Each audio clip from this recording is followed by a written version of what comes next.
आज हम देखेंगे जो हमारा छूटा हुआ पार्ट था मेंस्ट्रुएशन का।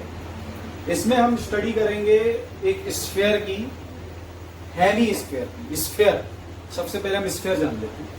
कोई भी एक सर्कुलर ऑब्जेक्ट, सर्कुलर यानी कि सॉलिड सर्कुलर ऑब्जेक्ट जो कि चारों तरफ से सर्कुलर हो, मतलब हर तरीके से उसको सर्कुलर देखें, जैसे कि एक बॉल, एक फुटबॉल, ये सब कैसे हमारे राउंड शेप में है। जो राउंड शेप में होता है वो हमारा क्या होता है, स्फीयर होता है, स्फीयर। और जब हम किसी राउंड शेप के ऑब्जेक्ट के दो पार्ट कर देते हैं इक्वल, तो हमको दो पार्ट्स मिलते हैं। जैसे हम बॉल को दो पार्ट्स में कट कर दें तो हमें आधी आधी बॉल मिलेगी। जो आधी बॉल मिलेगी वो हमारी हेमी स्फीयर होगी, हेमी स्फीयर।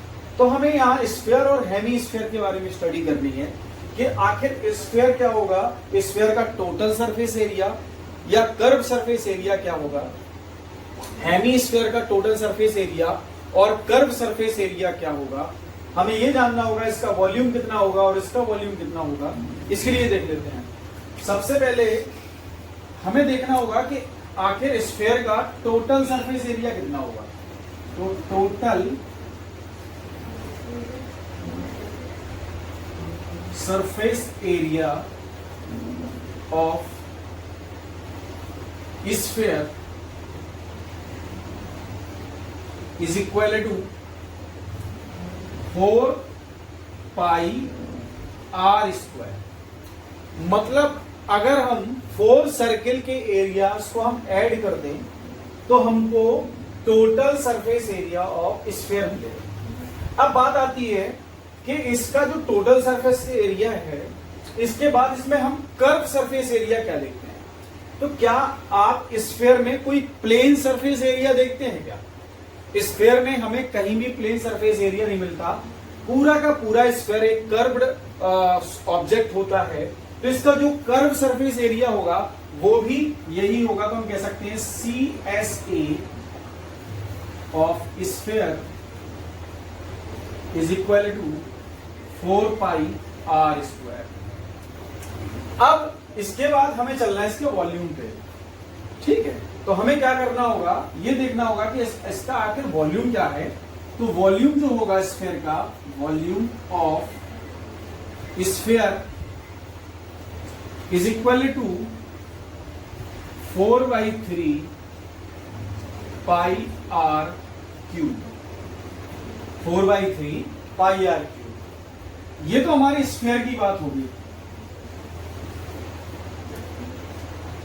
अब बात करते हैं हम हेमी स्फीयर की। क्या हेमी स्फीयर में टोटल सरफेस एरिया और कर्व सरफेस एरिया सेम होता है कि डिफरेंट होता है, ये भी हम देख लेते हैं। हेमी स्फीयर, तो हेमी स्फीयर में सबसे पहले देखते हैं हम curve surface area. Curve surface area CSA of Hemy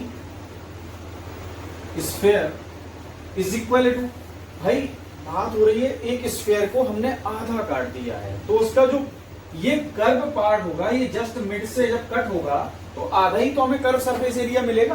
तो यहां हम क्या करेंगे, इसका जो हाफ होगा यानी कि 2 पाई आर स्क्वायर। अब बात आती है कि इसका जो टोटल सरफेस एरिया क्या होगा। तो अगर हम हेमी स्फीयर को उसके जो प्लेन फेस होता है, सपोज करो जिस जगह से हमने उसको काटा है, जिस जगह से हमने उसको कट किया है, तो वहां एक हमें क्रॉस सेक्शन मिलेगा। वो क्रॉस सेक्शन कैसा होगा, वो कुछ ऐसे होगा भाई, जो ऐसे होगा ना हमारा कुछ हेमी स्फीयर, इस टाइप से कुछ होगा। तो ये जो क्रॉस सेक्शन है ये कैसा है, सर्कुलर है। ये कैसा है, सर्कुलर है। तो इस सर्किल का एक एरिया होगा, क्या होगा, पाई आर स्क्वायर। और इसका जो कर्व सरफेस एरिया है, इस कर्व सरफेस एरिया का जो एरिया है, सरफेस एरिया है, वो 2 पाई आर स्क्वायर। तो हम क्या करेंगे, इसमें इसके क्रॉस सेक्शन का area plus curve surface area दोनों को ऐड करेंगे तो हमें मिलेगा total surface area TSA, total surface area of hemisphere is equal to pi are square, the area of cross section या प्लेन एरिया भी कह सकते हैं, plus curve surface area 2 pi are square तो टोटल क्या मिला हमको 3 पाई आर स्क्वायर। तो इसका टोटल सरफेस एरिया क्या होगा 3 पाई आर स्क्वायर। बट बात आती है कि हेमिस्फीयर को कट करने पे अगर हम हाफ कर दें तो इसके वॉल्यूम में क्या चेंज आएगा। अच्छा आप ही बताइए, सपोज कीजिए ये हेमिस्फीयर एक मतलब एक ऑब्जेक्ट है जिसमें हम वाटर भर सकते हैं, पानी भर सकते हैं। अब इस ऑब्जेक्ट को हाफ दो इक्वल पार्ट्स में डिवाइड कर देते हैं, हाफ कर देते हैं, तो बताइए दोनों पार्ट्स में कितना कितना वाटर को हम फिल कर सकते हैं, कितना कितना पानी इसमें भर सकते हैं। जाहिर सी बात है ½ लीटर, आधा लीटर। तो वॉल्यूम में क्या चेंज आएगा, वॉल्यूम में चेंज नहीं आएगा। अगर हम इसके 2 पार्ट करेंगे तो वॉल्यूम भी 2 पार्ट्स में डिवाइड हो जाएगा, और अगर हम इसको 4 पार्ट्स में डिवाइड करेंगे तो वॉल्यूम भी इसका 4 पार्ट्स में डिवाइड हो जाएगा। तो वॉल्यूम जो होगा वो होगा इसका volume of hemisphere is equal to 2/3 pi r. ये तो हो गया हमारे पास स्फीयर, हेमिस्फीयर। अब बात आती है क्या स्फीयर और हेमिस्फीयर के अलावा भी हमें स्टडी करनी है। बिल्कुल हमें करनी है। आपके एनसीईआरटी में कुछ क्वेश्चन ऐसे दिए जाते हैं, कभी कभी एग्जाम में आ जाते हैं। तो हमें क्या हॉलो हेमिस्फीयर या स्फीयर के बारे में स्टडी करनी होगी। बिल्कुल। तो हॉलो हेमिस्फीयर क्या होगा, ध्यान से देखें। हॉलो हेमिस्फीयर आपने देखा होगा, कोई भी अगर हॉलो पार्ट होता है, जैसे बॉल होती है, आप कट करते हैं तो बॉल जो होती है वो कुछ जब कट करने के बाद कुछ ऐसे मिलती है आपको, इतनी मोटी या रबड़ होती है उसमें, ऐसे कुछ रबड़ भी हो सकती है, कुछ भी हो सकता है।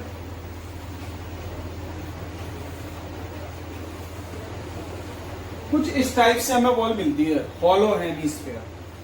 जब बेटा ये हॉलो हेमिस्फीयर ऐसा होगा तो स्फीयर कैसा होगा, स्फीयर कुछ ऐसा होगा।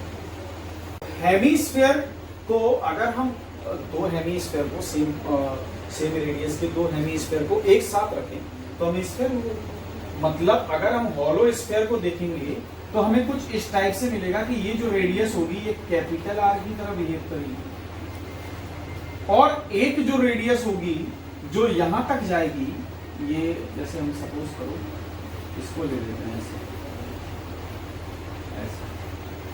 और ये रेडियस ये स्मॉल आर होगी। यहां देख सकते हैं ना हम लोग, ये जो रेडियस है ये स्मॉल आर होगी, और ये जो रेडियस होगी वो कैपिटल आर होगी। और यहां से लेके यहां तक ये कैपिटल आर है, और यहां से लेके यहां तक ये स्मॉल आर होगी, है ना।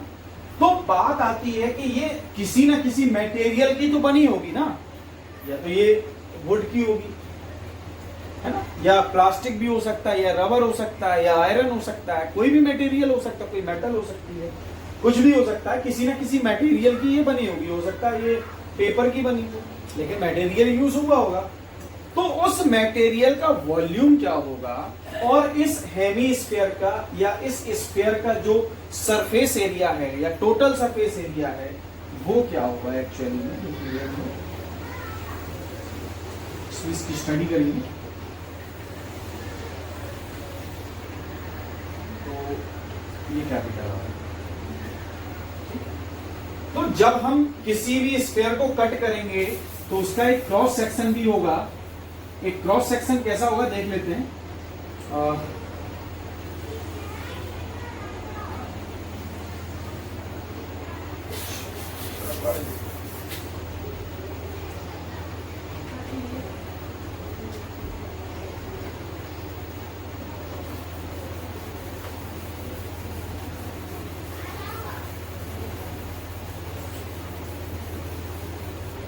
इसका क्रॉस सेक्शन ऐसे होगा,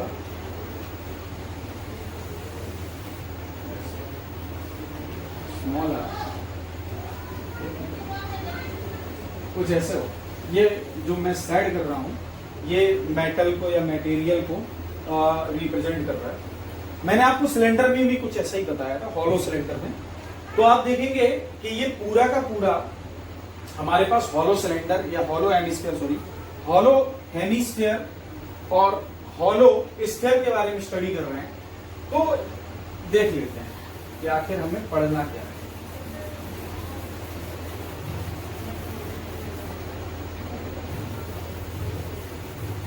हमें फॉर्मूले जो है रटने नहीं है कैसे भी करके, किसी भी फॉर्मूले को रटना नहीं है,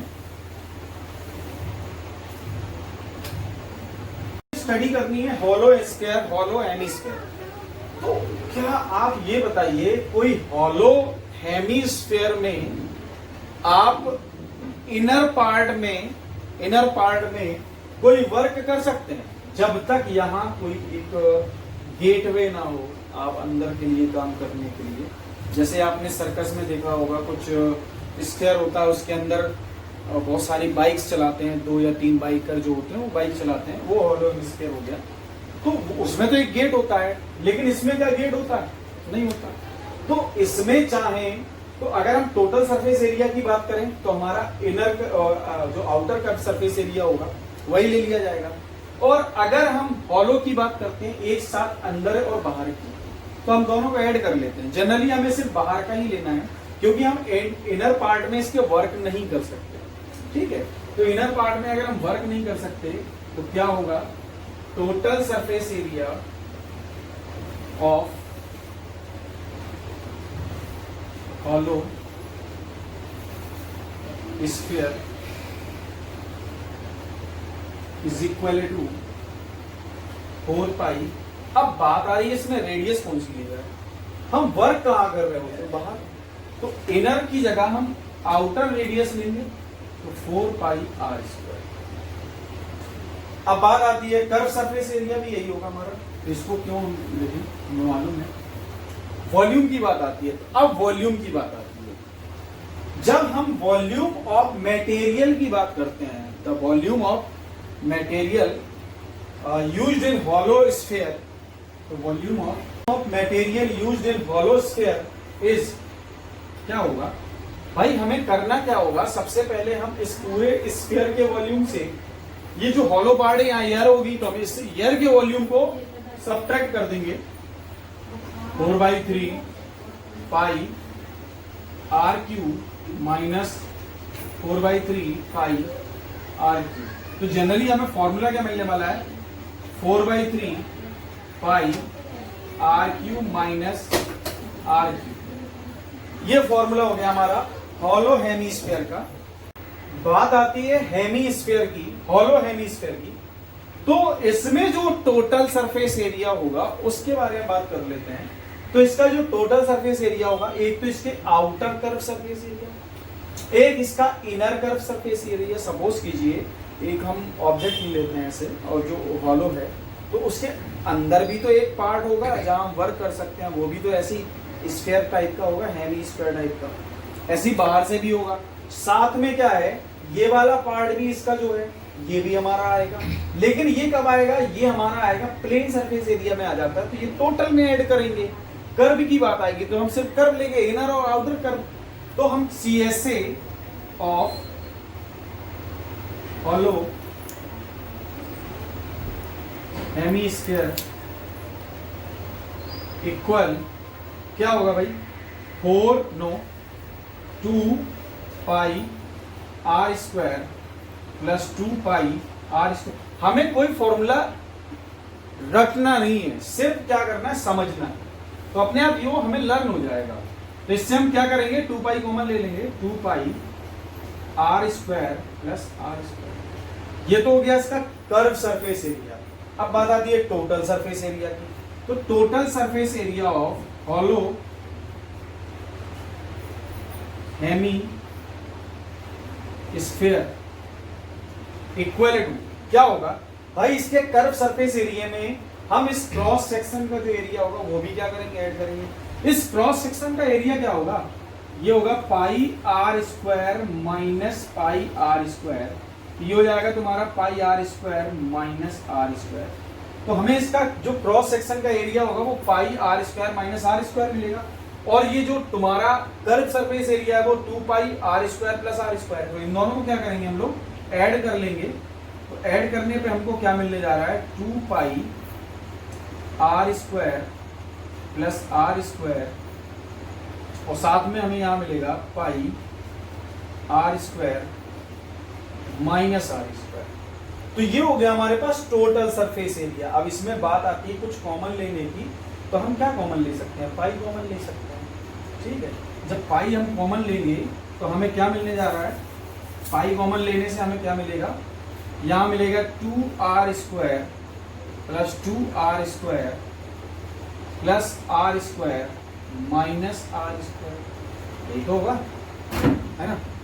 अब क्या है, अब इसमें मिलेगा हमको भाई 2r² एंड r² क्या हो गया, 3r² प्लस r², ये हो गया हमारा total surface area of hemisphere.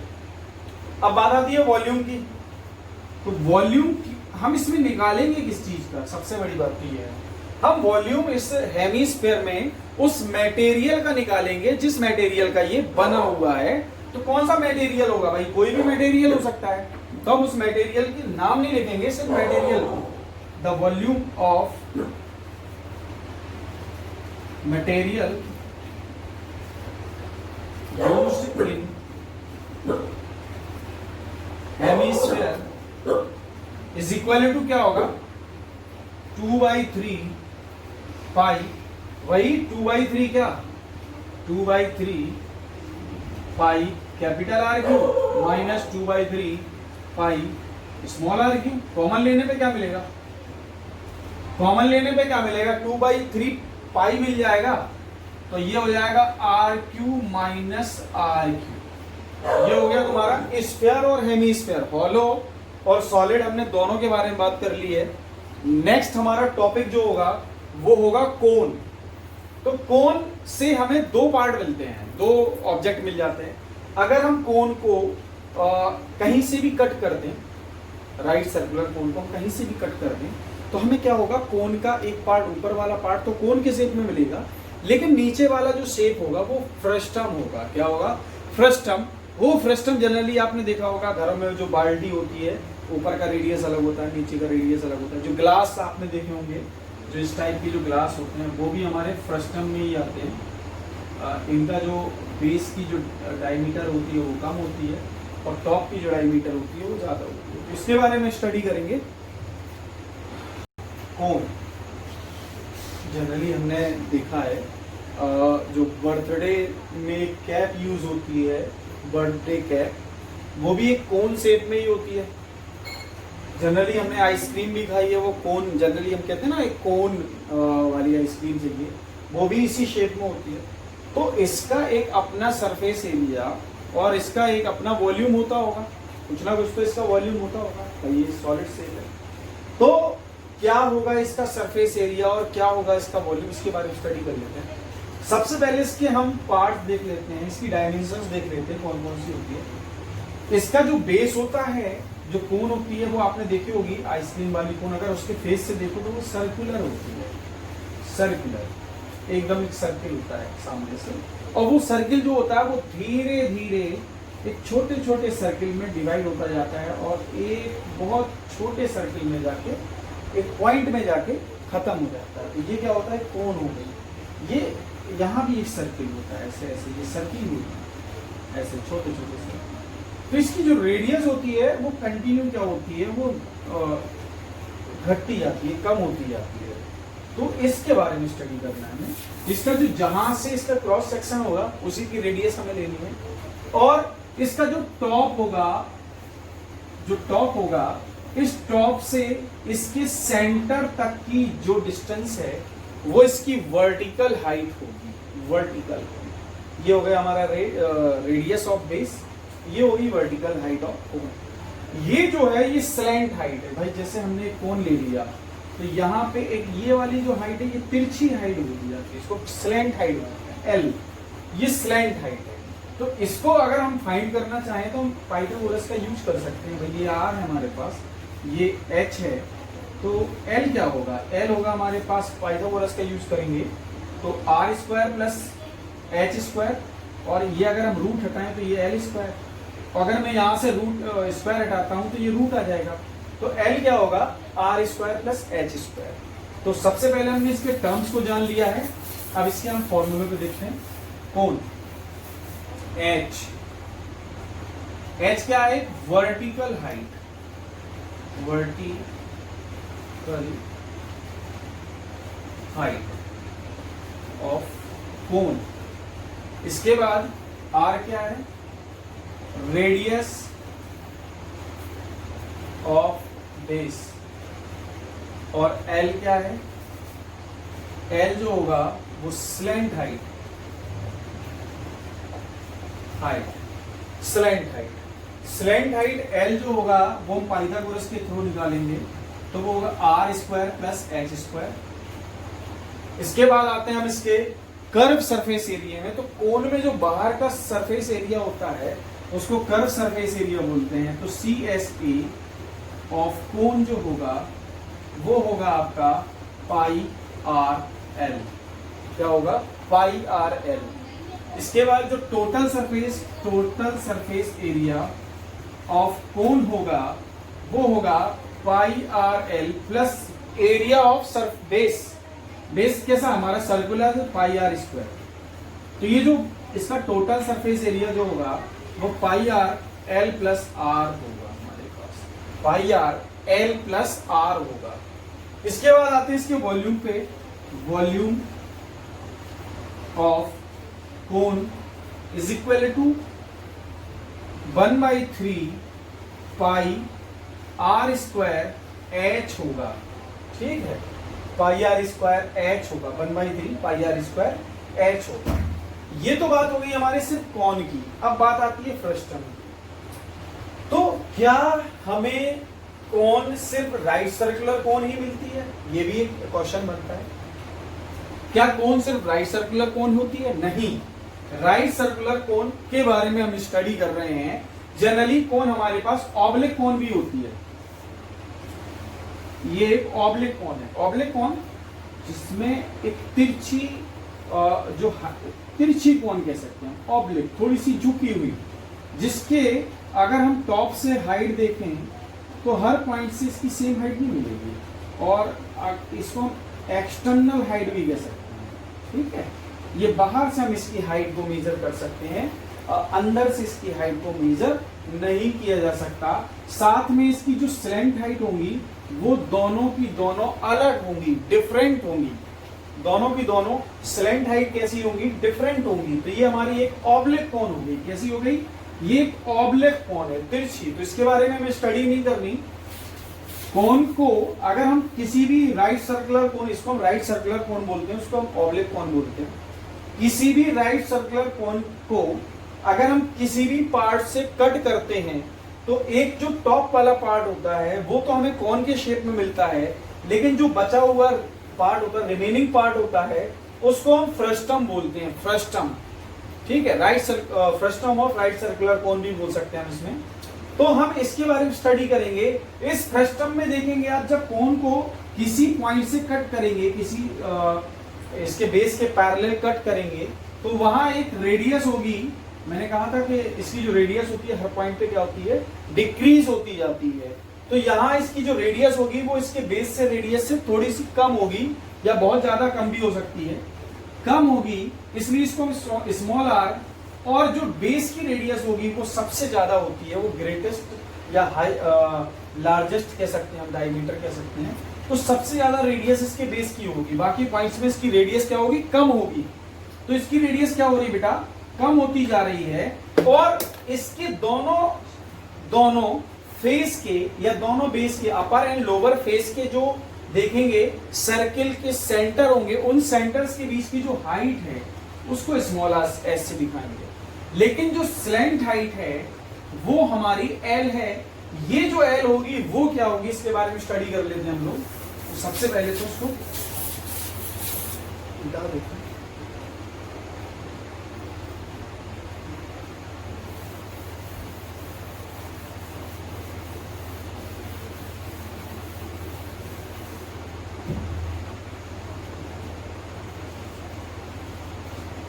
Frustum of cone, frustum of cone. तो इसमें क्या होगा? सबसे पहले हम देख लेते हैं एल। एल क्या होगा? R minus r whole square plus h square. ये तो हो गई इसकी स्लैंट हाइट। ठीक है, बाकी आपको पता है ये हमारा रेडियस ऑफ अपर पार्ट और रेडियस ऑफ लोअर पार्ट कह सकते हैं इसमें, या लोअर फेस भी कह सकते हैं, बेस भी कह सकते हैं। और इसमें साथ में हमारे पास h होगी वर्टिकल हाइट, ठीक है। अब आते हैं इसके कर्व सरफेस एरिया। तो CSA of frustum, CSA of frustum क्या होगा, हमें पाई आर एल जनरली हमने पढ़ा है। इसमें क्या होगा, हम क्या करेंगे, पाई आर प्लस आर, कोन के फॉर्मूले में हम दोनों रेडियस को क्या करेंगे, ऐड कर देंगे बस। इसके बाद आता है total surface area of frustum. तो इसमें क्या होगा, देखिए कर्व सरफेस एरिया तो होगा ही, साथ में इसके बेस का, बॉटम का और टॉप का भी एरिया क्या होगा, ऐड हो जाएगा। और बॉटम और टॉप कैसे हैं, दोनों के दोनों सर्कुलर हैं, तो दोनों का एरिया क्या होगा, ऐड होगा। तो pi R plus R L plus pi are square plus pi are square, ये टॉप का ये बॉटम का एरिया हमने क्या किया, इसमें ऐड कर दिया। तो हमको क्या मिला, पाई इसमें हम चाहे तो कॉमन ले सकते हैं, r plus are l r square plus are square, ये हमारा हो गया total surface area of frustum हो गया। अब आते हैं इसके वॉल्यूम पे। तो वॉल्यूम क्या होगा, volume of frustum, volume of frustum जो होगा क्या होगा, इसमें 1/3, वही कोन का पार्ट, 1/3 पाई आर, जनरली हमने आर स्क्वायर पढ़ा था उस पर, उसके बाद क्या होता है पाई आर स्क्वायर एच, लेकिन इसमें क्या होगा, pi are square plus small R square plus R into R, ये हमारा हो गया वॉल्यूम ऑफ फ्रस्टम। तो हमने जो सॉलिड पढ़ने थे, इतने पार्ट से हम जितने भी अपने फॉर्मूले पढ़ने थे सारे के बारे फॉर्मूले पढ़ लिए, सॉलिड के बारे में भी, और जो हमारे पास हॉलो पार्ट होते हैं, हॉलो सॉलिड होते हैं, उनके बारे में बात कर ली अपने, हॉलो शेप होते हैं उनके बारे में बात कर ली। ये जो फॉर्मूले हैं आप 10th में और 9th में दोनों में यूज करेंगे, इनसे बाहर कोई भी फॉर्मूला नहीं होता है। सारे फॉर्मूले हमने आपको बता दिया, आपको रटना नहीं है, सिर्फ हमारी वीडियोस को 1 या 2 बार ठीक से देख लेनी है, जब याद ना हो तो दूसरी बार देख लीजिए, तीसरी बार देख लीजिए, आपको सारे फॉर्मूले अपने आप याद हो जाएंगे, सिर्फ समझना है। और जब फॉर्मूले याद होंगे तो पूरा का पूरा चैप्टर अपने आप क्लियर होगा, पूरा का पूरा चैप्टर समझ में भी आएगा। तो हमें पहले इसको ध्यान से समझना है, जो मैंने पढ़ाया है आपको उस पर ध्यान देना है, उनको लर्न नहीं करना, सिर्फ समझना है, तो अपने आप लर्न हो जाएंगे। तो जब लर्न हो जाएंगे तो जब क्वेश्चन आसानी से हमें समझ में आएगा कि क्वेश्चन में हमसे पूछा क्या गया है। याद रखें कि क्वेश्चन में अगर हमसे जो पूछा जाता है वो हमें समझ में आ जाता है तो हम उस क्वेश्चन को आसानी से सॉल्व कर पाते हैं, लेकिन अगर हमें क्वेश्चन ही समझ में नहीं आएगा तो हम उसका आंसर नहीं दे सकते कभी। तो इस बात पे ध्यान रखें कि हमें कैसे भी करके क्वेश्चन पे ज्यादा फोकस करना है, क्वेश्चन की अच्छे से डीप स्टडी करनी है कि आखिर उसने हमसे डिमांड क्या की है। जब हम डिमांड जान जाएंगे तो हम उसको आसानी से सॉल्यूशन सही प्रोवाइड करा पाएंगे। ओके, आज के लिए इतना ही, बाकी हम नेक्स्ट वीडियो में देखेंगे। इसके जो एक्सरसाइज हैं उसको हम नेक्स्ट एक्सरसाइज में स्टडी करेंगे, उसके बारे में हम नेक्स्ट एक्सरसाइज देखते हैं, सॉरी नेक्स्ट वीडियो में देखते हैं कि हमें क्या करना होगा, कहाँ हमें कौन से फॉर्मूले का यूज करना है। डीप स्टडी करके ही हम इसके बारे में जान सकते हैं। Okay, thank you.